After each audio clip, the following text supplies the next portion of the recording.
Friday night wasn't just another regular season game for the Golden State Warriors. It turned emblematically into a wake-up call. A lopsided loss to the Portland Trail Blazers, a team that's currently in the middle of a coaching controversy and a full-on rebuild, left more questions than answers for a Warriors squad that's supposed to be aiming for another championship run. Yes, the scoreboard showed a blowout, but this game was more than just numbers. It was a reflection of effort, focus, and most importantly, execution, or the lack thereof. Now, credit where it's due. Portland came out with something to prove. After the chaotic fallout surrounding Chauncey Billups and that illegal poker scandal, the team rallied under interim coach Tiago Splitter. And while we know this Blazers team isn't going anywhere this season, they've got a crater-sized gap in terms of elite talent. They did what needed to be done. They played hard, fast, and with purpose. It was a moral victory for them, no doubt. But make no mistake, this loss wasn't about Portland being a powerhouse. It was about the Warriors not showing up. The most glaring issue from the jump? Turnovers. 25 of them. That's not just a problem. That's a red siren screaming that this team is nowhere near ready for playoff-level basketball. You cannot, under any circumstances, expect to be taken seriously as a contender when you're handing the ball over 25 times in a single game. And sure, it's early in the season. Growing pains, new rotations, players adjusting to roles, all that comes into play. But some mistakes just can't be written off with excuses. These are habits that have to be broken now before they turn into patterns that cost you games in April and May. One of the few small silver linings? Quinton Post got the start with Al Horford sitting out on the second night of a back-to-back. While the numbers weren't anything spectacular, 5 points, 4 boards, 3-pointer made, the decision to throw a legit 7-footer into the starting lineup against a big Portland frontcourt showed some awareness. It's an experiment worth keeping an eye on, especially if the Warriors want to see what kind of versatility they can squeeze out of their rotations. Statistically, outside of the turnover disaster, the Warriors didn't get completely dominated across the board. They actually won the rebounding battle, particularly on the defensive glass, which is somewhat impressive considering Portland was rolling with size. But those extra possessions meant nothing when the Dubs were coughing up the rock every other trip down the floor. And when you look at the shooting splits, it's even more frustrating. Portland hit 47% from deep and an absurd 92% from the free throw line. That's hard to match even on your best night. Golden State, on the other hand, managed a respectable 42% from 3 and 84% from the line. Solid, but not enough to overcome all those giveaways and the defensive lapses that let Portland get into rhythm early. But let's talk about something that might become a bigger issue if not addressed soon. Brandon Podziemski, or as everyone calls him, Pods. The guy loves to talk, and confidence isn't a bad thing until it becomes a distraction. Pods made waves with comments about wanting to take the torch from Steph Curry when the two-time MVP eventually retires. Bold claim, but if you're going to talk like that, you better back it up on the court. And right now, the numbers don't support the swagger. Through 3 games, Pods is averaging just under 9 points a game, 5 rebounds, and a single assist while shooting 36% from the field and 30% from 3. That's not future face of the franchise type production. And yes, he's a young guard with upside, and the rebounding numbers are actually impressive for someone his size. 6'4", and still crashing the boards like that is no small feat, but that's not his job. He's not supposed to be mimicking Russell Westbrook on the glass. He's supposed to be facilitating the offense, scoring efficiently, and being a playmaker. 1 assist per game is borderline unacceptable for someone aiming to be a lead guard in this league. And here's the thing, talk is cheap. It's easy to say you want to be the guy. It's a whole different story when the ball's in your hands and the lights are bright. If Pods wants to be taken seriously, he's got to start impacting games in ways that matter. That means seeing the floor better. That means getting teammates involved. That means finding shooters in rhythm.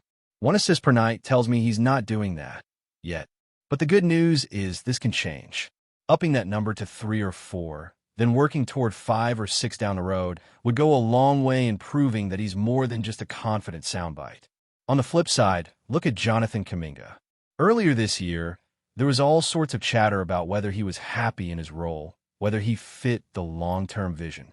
And what did he do? He shut up, put his head down, and started bawling out. Now nobody's talking about distractions. They're talking about how he's a core piece of this team. That's the model. Let your game speak louder than anything else. Pods, meanwhile, might be drawing unnecessary attention to himself. And when you're on a roster full of championship-caliber veterans, that kind of noise won't fly for long. If he wants to stick around and really become what he says he wants to be, the work has to speak louder than the interviews. Improve the vision, the passing, the efficiency. Then we'll talk about being a STEPH successor. Looking ahead to the next challenge, the Warriors are set to face the Memphis Grizzlies, and while on paper it's not a massive threat, no Zach Edey, no Desmond Bane, it's still a game that could get tricky if the Dubs start feeling themselves too much. Memphis has a chip on their shoulder, and Ja Morant, even with the off-court issues that have surrounded him in recent seasons, is still a walking highlight reel capable of changing a game in an instant. Jaren Jackson Jr. also poses a major threat. He's a Defensive Player of the Year for a reason, and you can bet he's going to make things difficult for whoever matches up against him, whether that's Draymond Green, Kuminga, or a rotation of both. Draymond and Jaren going head-to-head is going to be one of the key subplots to watch in this game. Both players are physical, emotional, and central to their team's defensive identity. You can expect some chippiness, maybe even a tech or two, because neither one is backing down. And that kind of energy can either fuel a run or derail momentum. The Warriors have to be disciplined, and that means Draymond especially needs to keep his head in check. Now, with Al Horford still not available, and other rotation guys like D'Anthony Melton and Alex Toure also missing, the depth of the Warriors is going to be tested again. But being at home should give them a bit of an edge. They need to use that to their advantage. No excuses this time. No sluggish starts. No 25 turnover meltdown. Just solid, focused basketball from the tip. What makes this matchup more interesting is that both teams are sitting at 2 wins and 1 loss. This isn't just a throwaway October game. It's about building momentum. Memphis just beat the Pelicans, lost big to the Heat, and then smacked the Eastern Conference champs, the Indiana Pacers, who are still recovering from a brutal double overtime loss to the Thunder. So yeah, the Grizzlies are a little unpredictable, but they're riding some momentum, and that makes them dangerous. The Warriors can't afford to overlook that. They can't assume this will be a cakewalk. These are the games that often define a team's identity. Beating title contenders is great for confidence, but it's winning the games you're supposed to win, without drama, that separates the real contenders from the pretenders. The Dubs need to treat this one like a playoff game. Come in, lock in, handle business. And that means making better use of players like Quentin Post. He showed flashes in the preseason, and if he's going to get regular season minutes, then he needs to be part of the offensive rhythm. Not just a body out there to grab a few rebounds. Get him looks. Let him space the floor. Build chemistry now so that come April, you know exactly what role he can play. Because the schedule isn't getting any easier. After Memphis, it's the Clippers and then the Bucks. Then into November, it gets even tougher with matchups against the Pacers, Suns, and Kings. Sacramento especially looks like a real threat. They've been playing fast, cohesive basketball, and Russell Westbrook, surprisingly, looks like he fits like a glove there. Say what you want about his age or his style, but when he's locked in, he can still push the pace and punish lazy transition defense. You blink, and he's at the rim. That's something the Warriors absolutely have to game plan for when the time comes. But for now, the focus has to stay sharp. Memphis is next. And this game needs to be the one where the Warriors start cutting the mistakes, especially the turnovers, and tighten up the rotation. Keep the energy high, respect the opponent, and get that win to stay on track heading into a tough stretch. As we roll deeper into this early stretch of the season, the narrative surrounding the Golden State Warriors is starting to form. It's not just about wins and losses anymore. It's about tone setting. And if there's one thing the Warriors absolutely need to do right now, it's establish consistency. Not just in their play, but in their identity.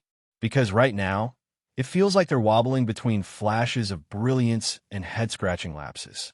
That can't be the story of this team, not with the level of talent and experience they have on this roster. This isn't a group of kids trying to figure out how to win in the NBA.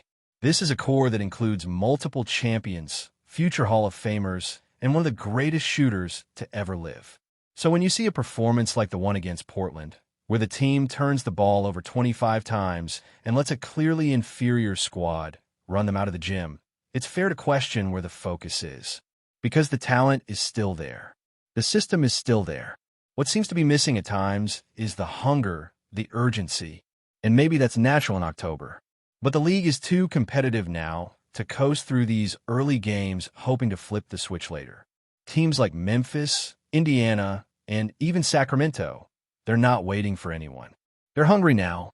And let's not forget, the Western Conference is absolutely stacked. You can't afford to give away winnable games and expect to make up the ground later. The Clippers are dangerous. The Nuggets are the reigning champs. The Suns have firepower. And then there's Luka and the Mavericks, the Timberwolves looking like they've finally figured out their identity, the Pelicans with all that length and athleticism, and the Kings playing with a chip on their shoulder. That's not even mentioning teams like the Thunder, who are young but extremely well coached and tough every night. There's no breathing room. So every game, even ones against struggling teams or those missing key players, has to be treated with urgency. And that starts with the veterans. Draymond Green, as fiery and passionate as he is, has to continue being the emotional leader. But that leadership can't come with technical fouls and distractions. It has to come through example, through defense, through smart decisions, and calm under pressure. The same goes for Steph Curry. Even when he's not putting up 30-plus points, his presence on the court demands attention. That gravity is still one of the most powerful forces in basketball. But he needs support. Klay Thompson's role has shifted, and he's had to adjust to a different version of himself. No longer the elite two-way sniper he once was every night, Klay now has to pick his spots, defend smartly, and make open shots. But the consistency hasn't been there yet. That rhythm, that timing, it's still coming back, and the Warriors need it to arrive sooner rather than later. Meanwhile, the young core is still trying to find its identity. We talked about Podziemski already, but he's not the only one under the microscope. Moses Moody has had moments, but can he sustain it over a full month? Can he become a guy Steve Kerr trusts in closing lineups? What about Tracy Jackson-Davis? He's got size and energy, but he still looks raw at times. And Quentin Post, while promising as a stretch big, hasn't shown enough to lock down a rotation spot yet. These are the guys who need to step up, not just in blowouts or garbage time, but when the team really needs a spark. Those are the moments that define your role. Before we continue, make sure to leave a like and subscribe to the channel so you won't miss any exclusive Dubs updates. Let's keep going. The NBA world is buzzing with what could be the most shocking development of the season. Stephen Curry, the face of the Golden State Warriors for over a decade, has reportedly accepted an offer from a rival team, signaling the end of an era in San Francisco. Sources close to the situation hint that the legendary guard, whose deep threes and dazzling ball handling have defined an era of Warriors basketball, is preparing to leave the franchise that drafted him in 2009. Whispers around the league suggest that the decision was not easy for Curry. Known for his loyalty and deep connection to the Bay Area, the two-time MVP has been at the heart of one of the most dominant dynasties in modern NBA history. His farewell marks the conclusion of a chapter that saw Golden State lift multiple championships, redefine the three-point shot, and inspire a generation of basketball fans worldwide. The details of the rival offer remain murky, but insiders speculate it could involve a combination of a max-level contract and a team positioned as a serious championship contender. Rumors indicate that the negotiations were intense, with Curry reportedly weighing the opportunity to chase new challenges against the emotional weight of leaving the Warriors' locker room. Friends and former teammates have allegedly expressed both shock and admiration, understanding that this move is about Curry's ambition to continue competing at the highest level, rather than dissatisfaction with his longtime home. Fans have taken to social media to voice their disbelief. Memes and tributes to Curry's Warriors legacy are spreading rapidly, with hashtags celebrating his career while expressing heartbreak over his departure. Analysts are already debating the implications. How will Golden State rebuild without their iconic sharpshooter? Can Curry adapt to a new system, teammates, and city? And perhaps most importantly, which team has pulled off one of the most audacious moves in recent NBA history? While nothing is confirmed, and Curry has yet to publicly address the speculation, the NBA rumor mill is alive with fervor. One thing seems certain: whether these whispers turn into reality or remain just tantalizing gossip, the idea of Curry donning another jersey is enough to shake the league to its core. The end of an era, if true, is coming, and it's leaving fans everywhere on the edge of their seats. Stay updated exclusively with the latest Dub Nation news. Subscribe to our channel and hit the like button to keep getting daily updates on the Warriors. Don't forget to share your thoughts in the comments. Your input is essential for the Dubs community. Stay tuned for the next video.